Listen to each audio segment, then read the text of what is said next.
오늘 이 시간에는 하이델베르크 요리문답 그 70번째, 70번째 시간으로 죄와 더러움을 씻는 셈이라는 제목을 가지고 본문 말씀인 스가랴 13장 1절 말씀을 통해서 하나님께서 저와 여러분에게 주시는 말씀 함께 나누도록 하겠습니다. 우리가 성례에 대해서 살펴보며 특별히 세례에 대해서 우리가 구체적으로 살펴보고 있는 중입니다. 지난 시간에 69문이 무엇이었습니까? 십자가에서 이루신 그리스도의 단번 속죄가 당신을 위한 일이었다는 것을 세례가 어떻게 상기시키고 확신시켜 줍니까?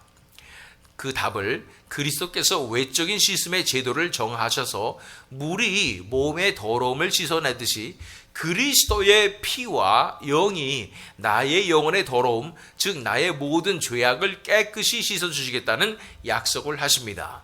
그래서 예수님께서 십자가에 돌아가셔서 피를 흘리신 그 보혈이 어떻게 우리 가운데 적용되는 것을 이 세례를 통해서 더 상기되고 확신할 수 있는가에 대해서 살펴본 것이고, 그것은 이 씻음으로써 정결케 되는 구약부터 그렇게 정해 놓으셨던 것이 이제 예수 그리스도의 피로 말미암아 그리고 예수 그리스도의 영으로 나의 영혼의 더러움, 모든 죄악을 깨끗이 씻어주시겠다는 약속을 하신다는 것에 대해서 지난 시간에 살펴본 게 된 것입니다. 오늘은 더 나아가서 70문을 보면 질문이 이렇습니다. 그리스도의 피와 영으로 씻음을 받는다는 것은 무슨 뜻입니까?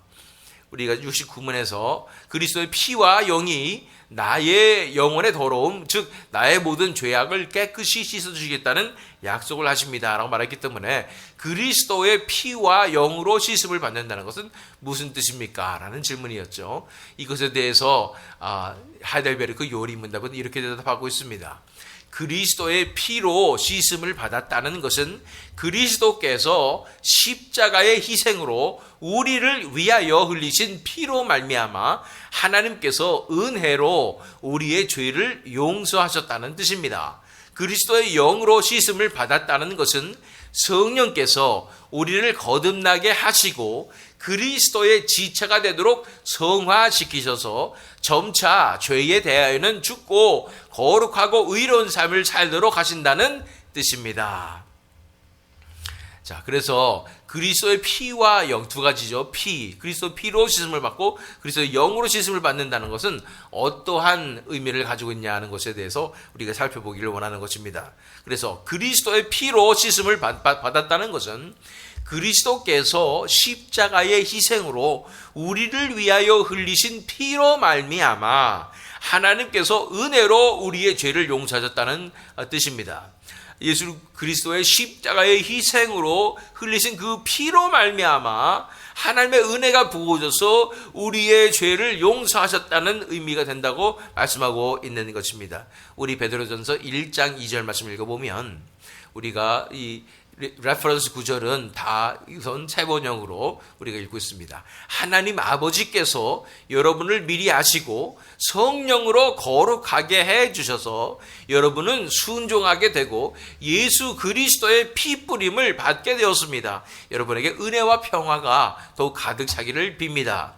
사도 베드로가 얘기하신 것이죠. 예수 그리스도의 피 뿌림을 받게 되었다고 말하고 있는 것입니다. 그 피가 보혈이 우리에게 뿌려졌다고 말씀하는 것입니다. 이 피 뿌림은 뿌림으로써 이 죄악이 용서되는 것이 구약 성경에 나타나는 공통적인 것이기 때문에 이 피 뿌림의 역사가 우리 안에 이루어져서 우리 죄악이 정결케 되고 씻음을 받았다고 살펴보고 있는 것입니다. 세례의 그래서 형식에 대해서 어떤 교단에서는 꼭 침례를 받아야 된다. 우리가 완전히 잠기는 의미가 있다라고 말하고 있지만 또한 우리 장로교회 같은 곳에서는 그럴 필요가 없다. 세례의 형식 같은 것은 그렇게까지 중요하지 않다고 말하고 있는 것이죠.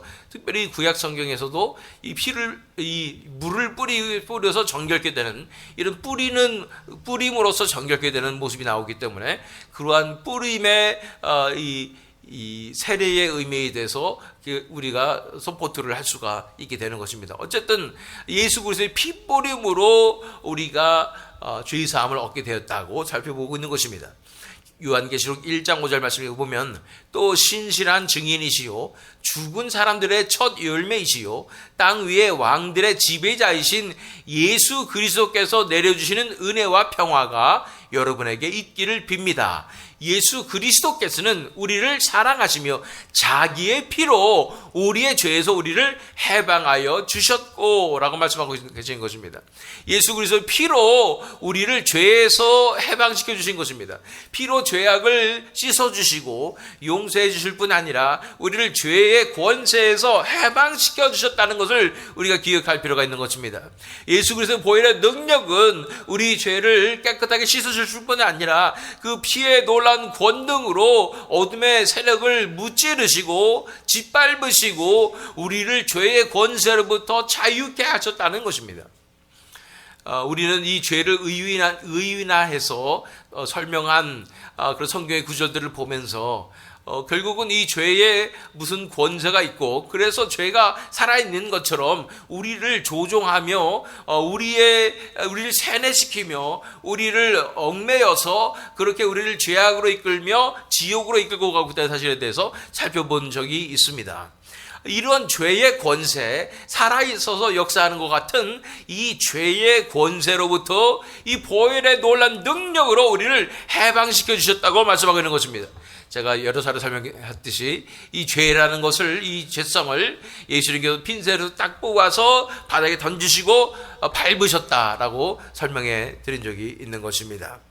자, 그래서 피로 씻음을 받았다는 것은 우리가 살펴봅니다. 그리고 사실은 우리가 다 알고 있는 부분이죠. 그리스도의 피로 씻음을 받았다는 것은 그리스도께서 십자가의 희생으로 우리를 위하여 흘리신 피로 말미암아 하나님께서 은혜로 우리의 죄를 용서하셨다는 뜻입니다. 그리스도의 영으로 씻음을 받았다는 것은 성령께서 우리를 거듭나게 하시고 그리스도의 지체가 되도록 성화시키셔서 점차 죄에 대하여는 죽고 거룩하고 의로운 삶을 살도록 하신다는 뜻입니다.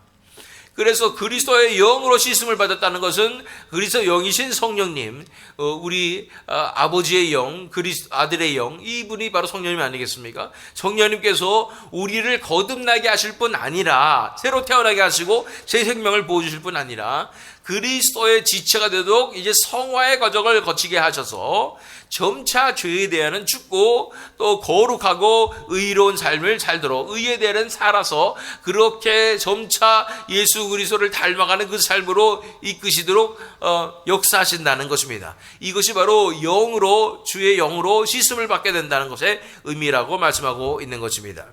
우리 고린도전서 6장 11절 말씀 읽어보면 여러분 가운데 이런 사람들이 더러 있습니다. 그러나 여러분은 주 예수 그리스도의 이름과 우리 하나님의 성령으로 씻겨지고 거룩하게 되고 의롭게 되었습니다. 그래서 성령님께서 우리를 씻어주시고 또 거룩하게 하시고 의롭게 하시는 그 역사를 우리 삶 가운데 베풀어 주신다고 말씀하고 있는 것입니다. 할렐루야. 골로새서 2장 11절과 12절 말씀, 그분 안에서 여러분도 손으로 행하지 않는 할례, 곧 육신의 몸을 벗어버리는 그리스도의 할례를 받았습니다. 여러분은 세례로 그리스도와 함께 묻혔고 또한 그분을 죽은 사람들 가운데서 살리신 하나님의 능력을 믿는 믿음으로 그리스도 안에서 그리스도와 함께 살아났습니다. 그래서 육신의 몸을 벗어버리는 그리스도의 할례를 우리가 받았다고 말씀하고 있는 것이고, 그래서 세례로 그리스도와 함께 죽었고 다시 그리스도와 함께 사는 데는 또 성령님의 놀라운 역사 가운데 이런 일들이 벌어지고 있다고 말씀하고 있는 것입니다. 그래서 오늘의 질문을 다시 살펴봅니다. 그리스도의 피와 영으로 씻음을 받았다는 것은 무슨 뜻입니까? 그리스도의 피로 씻음을 받았다는 것은 그리스도께서 십자가의 희생으로 우리를 위하여 흘리신 피로 말미암아 하나님께서 은혜로 우리의 죄를 용서하셨다는 뜻입니다. 그리스도의 영으로 씻음을 받았다는 것은 성령께서 우리를 거듭나게 하시고 그리스도의 지체가 되도록 성화시키셔서 점차 죄에 대하여는 죽고 거룩하고 의로운 삶을 살도록 하신다는 뜻입니다. 그래서 이것에 대해서 더욱 우리는 구체적으로 본문 말씀을 통해 살펴보기 원합니다. 본문 말씀인 스가랴 13장 1절 말씀입니다. 그 날에 죄와 더러움을 씻는 셈이 다윗의 족속과 예루살렘 주민을 위하여 열리리라. 이런 놀라운 예언의 말씀인 것입니다. 죄와 더러움을 씻는 셈이 열리리라 말씀하시는 것이죠. 다윗의 족속과 예루살렘 주민을 위하여 열리게 된다고 말씀하시는 것입니다. 죄와 더러움을 씻는 그 셈은 바로 예수 그리스도의 보혈입니다. 그 안에 성령님께서 역사하심으로 그 예수 그리스도의 피로 씻음을 받고 성령으로 씻음을 받아서 우리의 죄와 더러움이 깨끗이 씻어지며 죄의 권세로부터 자유케 되며 해방되는 놀라운 역사가 일어나게 되는 것입니다. 그렇기 때문에 이 진정한 회심의 역사를 통하여 우리는 세례라는 것을 통해서 확증하게 되는데, 진정한 회심의 역사에는 반드시 첫 번째 이 피의 역사가 일어나야 되고, 두 번째 성령의 역사가 일어나야 된다는 것입니다. 우리 요한복음 3장 3절로 5절 말씀 읽어보면 예수께서 그에게 말씀하셨다. 내가 진정으로 너에게 말한다. 누구든지 다시 나지 않으면 하나님의 나라를 볼 수 없다. 다시 나지라는 것의 원어 뜻은 다시 난다는 뜻도 있고 하늘로부터 난다는 뜻이 있습니다. 둘 다 맞는 얘기죠. 니고데모가 예수께 말하였다. 사람이 늙었는데 그가 어떻게 태어날 수 있겠습니까? 어머니 뱃속에 다시 들어갔다가 태어날 수야 없지 않겠습니까? 니고데모는 다시 나야 된다고 그러니까 이 육체적인 이 탄생만 생각한 것이죠. 출생만 생각한 것이죠. 예수께서 대답하셨다. 내가 진정으로 너에게 말한다. 누구든지 물과 성령으로 나지 아니하면 하나님의 나라에 들어갈 수 없다. 그래서 물과 성령으로 나야 된다고 말씀하고 있는 것입니다. 이 거듭남의 역사, 다시 태어남의 역사는 성령으로 태어나게 되는 것입니다. 이것에 대해서 그래서 우리가 그러면 이 세례를 받는 것이 물로 세례를 받고 성령으로 세례를 받는 것이다 라는 측면에서 바라보게 되었을 때, 이 성령 세례에 대해서 우리는 성령 세례를 다시 받아야 된다고 주장하는 그런 주장들이 있습니다. 그것이 굳이 틀렸다고 볼 수는 없습니다. 또 마틴 로이드 존스 목사님 같은 분도 이 제2의 성령 세례에 대해서 주장을 했습니다. 우리가 물로 세례를 받고 성령으로 세례를 따로 받아야 된다라는 측면에 대해서 주장을 한 것이죠. 그런데 저는 이런 것에 대해서 이렇게 말씀드리고 싶습니다. 이렇게 두 번째 다시 따로 성령 세례를 받아야 된다고 주장하게 되는 이유는 진정한 회심의 역사에 대한 오해 때문에 이런 일이 생긴다고 저는 생각합니다. 진정한 회심에는 반드시 분명한 성령의 역사를 동반하게 되는 것입니다. 그렇기 때문에 진정한 회심의 역사를 경험한 사람들은 성령의 세례도 동시에 받을 수밖에 없다는 것입니다. 그러한 강력한 역사가 일어나고 변화되는 역사가 일어날 수밖에 없다는 것입니다. 진정한 새 생명의 능력이 드러나기 시작한다는 것입니다. 그런데 이러한 두 번째 성령 세례를 따로 받아야 된다고 주장할 수밖에 없는 이유는 뭐냐면, 많은 크리스찬들이 특별히 모태신앙으로부터 아주 훌륭한 신앙생활을 하면서 아주 solid하게 consistent하게, 그래서 꾸준하게 신앙생활을 하면서 벗어나지 않으며 그렇게 훌륭하게 교회 생활도 하는 사람들이 많이 있기 때문인 것입니다. 그런데 그들은 굳이 성령의 세례를 받았다는 그러한 경험도 없고, 그 다음에 삶에 드러나는 그러한 열매도 없다는 것을 보게 될 때, 그럼 그들이 회심하지 못한 것이냐, 그들이 회심한 것일진데 어떻게 이렇게 다른가라는 생각을 하기 때문에 이러한 주장을 할 수 있는 것입니다. 그리고 회심은 따로 있고 또 성령 세례는 따로 있다고 생각하게 되는 것이죠. 그런데 그러한 그들일지라도 왜 두 번째 성령 세례를 따로 얘기하냐면, 그렇게 성령의 능력 없이 생활하다가도 또 열심히 훌륭하게 교회 생활을 하다가도 갑자기 성령 세례를 그들이 받았다 그러면 그들의 변화가 확 드러나고 능력이 나타나기 때문에 두 번째 성령 세례를 따로 받아야 된다고 주장하게 되는 것입니다. 그 자체가 이 첫 번째 그들이 받았다고 하는 이 회심의 역사가 그들이 정말로 진정한 회심인가를 돌아보게 하는 것입니다. 우리가 그들이 주장하는 성령 세례를, 성령 세례가 일어나는 그 순간을 진정한 회심이라고 부른다면 우리가 따로 회심과 성령 세례를 따로 받아야 된다는 그런 문제로부터, 딜레마로부터 해결될 수 있다고 생각되어집니다.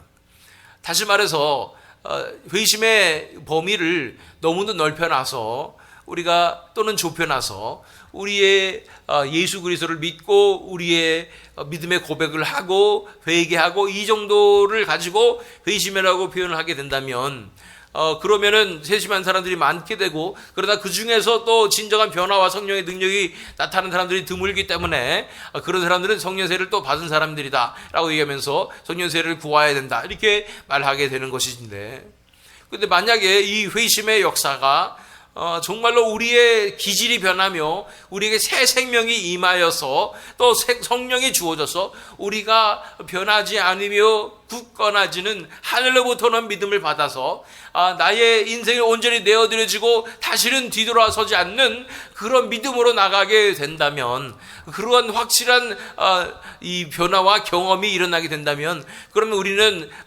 이 성령 세례를 따로 받는다는 것, 그런 오해를 하지 않아도 될 것이라는 생각이 듭니다. 사실은요, 이 부흥의 때에 이런 역사들이 일어나는 것입니다. 진정한 회심과 성령의 주관하심과 성령의 세례의 역사가 동시에 일어나는 것이고, 이것이 성경적이고 올바른 모습이라는 것을 저는 인정합니다. 물론 다 이렇게 회심과 성령의 세례가 동시에 간다라고 단정적으로 얘기할 수는 없겠습니다. 그러나 우리가 이것의 유익은 무엇이냐면, 이런 관점으로 우리가 가르치고 믿을 때에 이런 부흥의 놀라운 역사를, 성령의 역사를 사모하며 진정한 회심의 역사로 나아갈 수 있도록 간절히 구하게 되는 그 효과 때문에 가짜 회심의 위험과 미혹에서 벗어날 수 있게 하는 그런 유익이 있다는 사실을 기억할 필요가 있는 것입니다. 그러므로 이 진정한 회심을 구하게 하는 그러한 복음의 가르침과 선포가 필요하다는 것입니다. 거듭나는 것은, 중생하는 것, 또 회심하는 것은 다 이퀄이고, 성령 세례까지도 다 이 동시에 일어나는 일이라는 것을 우리가 가르치고 진정한 회심의 역사를 위해서 간구해야 할 줄로 믿습니다. 이 시대에 필요한 것이 바로 이런 진정한 회심의 역사인 것입니다. 이것은 성령의 역사가 아니고서는 불가능한 것이고, 이거 하나님의 강권적인 역사가 아니면 불가능한 것이고, 그렇기 때문에 부흥이 아니고서는 이러한 역사가 일어날 수 없는 것 같은 세대 가운데 우리는 살고 있는 것입니다. 그래서 이 성령님의 강권하시는 이 놀라운 능력이 이 교회 가운데 나타나고 임하여서 그들이 진정으로 회개하고 영적 현실을 깨닫고 하나님 앞에 엎드러지고 돌아올 뿐 아니라 그곳에 성령의 놀라운 역사와 새 영이 부어지고 새 생명이 부어지는 변화의 놀라운 능력이 나타나므로 그들의 삶이 온전히 하나님 앞에 내어드려지며 이제 조금씩 의의 열매, 거룩한 열매가 인간이 맺는 열매가 아니요 성령님의 역사로 맺어지는 그런 열매가 드러나는 그러한 역사가 이 세대 가운데 부흥으로 일어나야 하는 줄로 믿습니다. 자, 이 성령 세례는 또 제가 말씀드렸듯이 이 성령 세례는 진정한 회심 후에부터 나오는 그런 결과라고 봤을 때 어떻게 우리가 경험할 수 있겠습니까? 많은 성경학자들과 이런 영성학자들은 얘기합니다. 이것은 우리가 전적으로 내어드리고 항복하는 그러한 과정이 필요하다는 것입니다. 그 전제 조건이 우리가 다 붙잡고 있는 것이 다 내려놔지고, 또한 예수 그리스도의 이름에 굴복하고 항복하고 그 다음에 우리 인생을 다 내어드리는 이 과정이 일어나야 성령 세례가 임할 수 있다라고 얘기하는 것입니다. 이것은 진정한 회심의 단계와도 같습니다.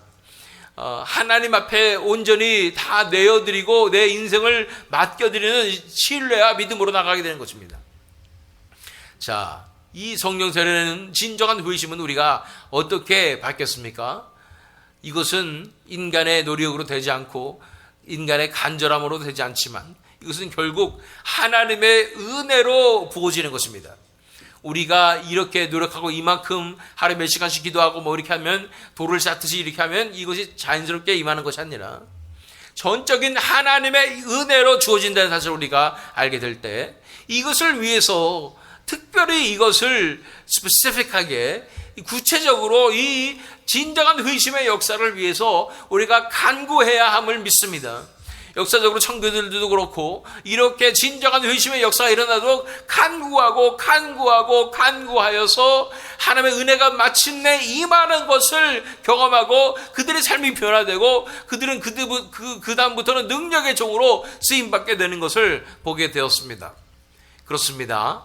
우리는 이 진정한 회심의 역사가 내 삶 가운데 일어나도록 다른 어떤 기도보다 이것이 가장 우선이 되어야 하고 이것을 위하여 간구함으로 그 은혜를 타내야 하는 줄 믿습니다. 이것은 전적인 하나님의 은혜이기 때문에 하나님 앞에 간구하는 수밖에 없고 하나님의 때에 하나님께서 이루어주실 수밖에 없는 것입니다.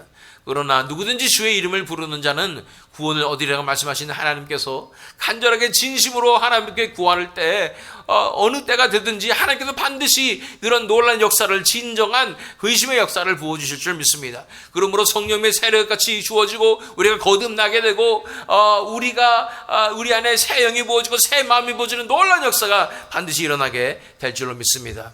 이러한 진정한 회심의 역사를 우리가 이 시대에 전하며 그러므로 진정한 성령의 역사로 성령으로 거듭나게 되는 역사, 성령의 씻음과 예수 그리스도의 피로 씻음으로 나아가는 진정한 거듭남의 역사가 또한 이런 진정한 세례의 역사가 임하는 또 저와 여러분 되시기를 이것을 위해서 간구하시는 새 믿음 장로교 되기를 예수 그리스도의 이름으로 축원합니다.